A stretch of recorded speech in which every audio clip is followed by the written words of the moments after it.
Hai Sobat Bola, salam olahraga. Tercipta 3 gol Timnas Indonesia versus Vietnam di laga SEA Games 2021. Namun sebelum kita lanjut, mohon subscribe channel ini agar kamu tidak ketinggalan info menarik Timnas Indonesia setiap harinya. Kalau sudah, mari kita lanjut.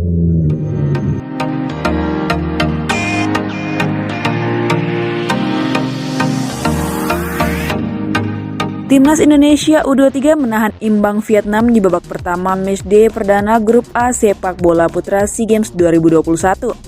Skor kacamata bertahan hingga jeda.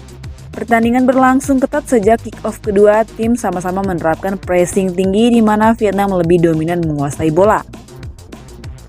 Hingga 10 menit pertandingan berjalan belum ada serangan berbahaya yang diciptakan Indonesia maupun Vietnam. Kedua tim terlihat masih tampil berhati-hati. Vietnam mendapat peluang mencetak gol pada menit ke-18 lewat Lee Chong Hwan A.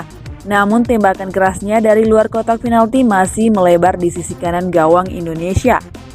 Vietnam kembali mendapat peluang emas pada menit ke-20 berawal dari mudahnya Rio Fahmi dilewati Nguyen Van Tung di sisi kanan Indonesia.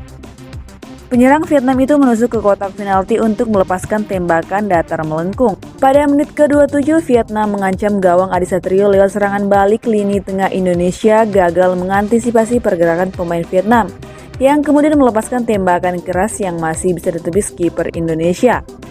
Timnas Vietnam kembali mendapat peluang pada menit 35 lewat serangan dari sisi sayap kanan Nguyen Thanh Linh, menerima umpan di dalam kotak penalti. Namun sundulannya masih terlalu lemah dan bisa diamankan Adi Satrio. Hingga babak pertama usai skor imbang 0-0. Pada babak kedua, Timnas Indonesia dibantai habis-habisan skor 3-0. Gol pertama Vietnam dicetak pada menit ke-54. Kemudian gol kedua dicetak pada menit ke-73. Kemudian pada menit 87, gol ketiga Vietnam bersarang di gawang Timnas Indonesia. Hingga babak kedua usai, Timnas Indonesia kalah 0-3 dari Timnas Vietnam.